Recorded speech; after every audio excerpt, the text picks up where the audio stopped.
Alright, kwentong papa tayo mga kapapa. Sa kwento ni Kuya. Sabi ni Kuya sa ating kwento, wala pang sinasabi.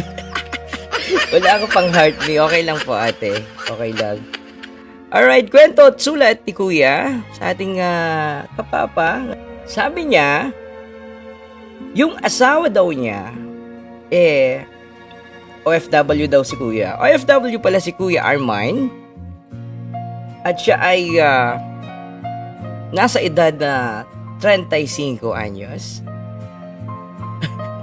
Kwentong papa. Maraming salamat po sa mag-share. Alright, tuloy natin.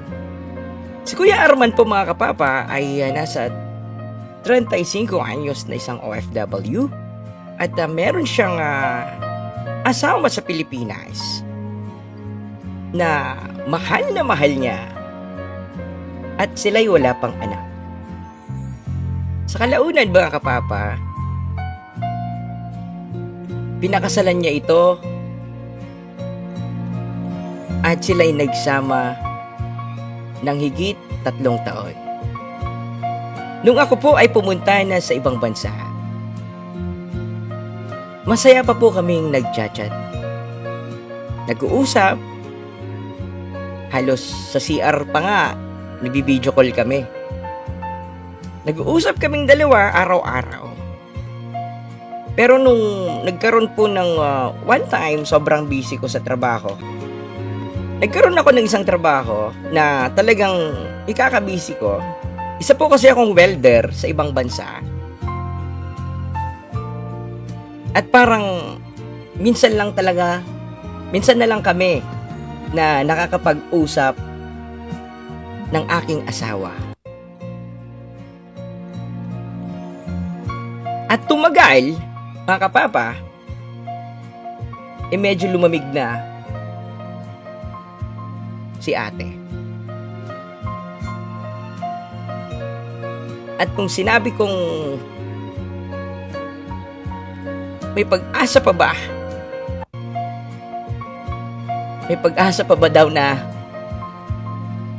magkaroon sila ng pag-uusap ng matagal? Alright, tuloy natin. Hi Lordy and Kyle, hello po. At habang tumatagal mga kapapa na nagkakalamigan sa pag-uusap, di ba ngayon high-tech na, may video call na, may chat na talaga dahil, di ba? Dahil sa mga upgraded ngayong panahon natin. Hindi ka gaya noon, maghihintay ka pa ng sulat para makarating yung mensahe mo. At ayun na nga mga kapapa, nagkalabuan silang dalawa dahil sa oras. Ayun. Nagkalamigan.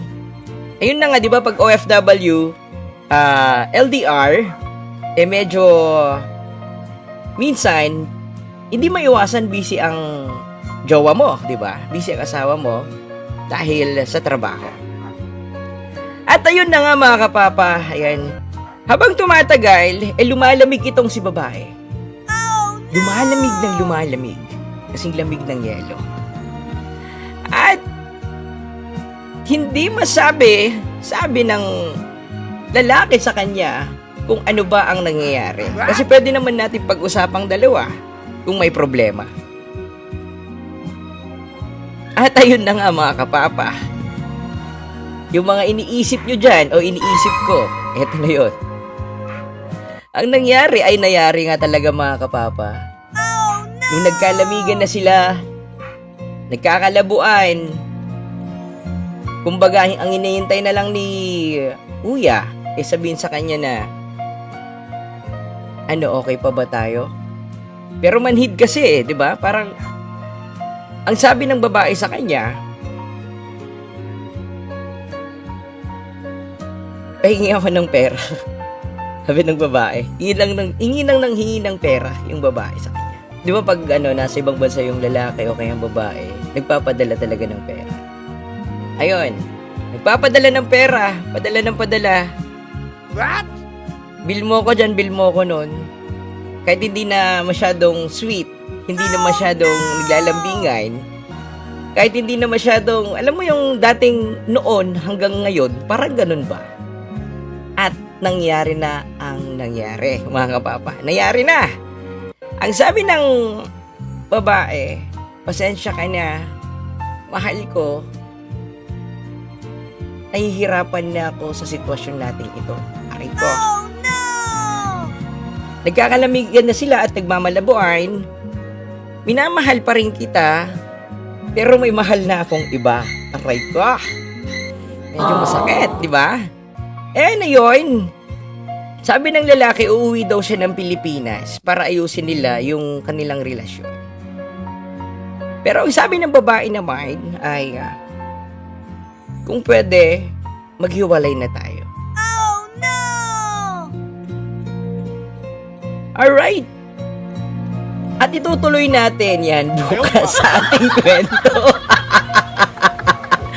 Alright, maraming salamat po sa inyong lahat.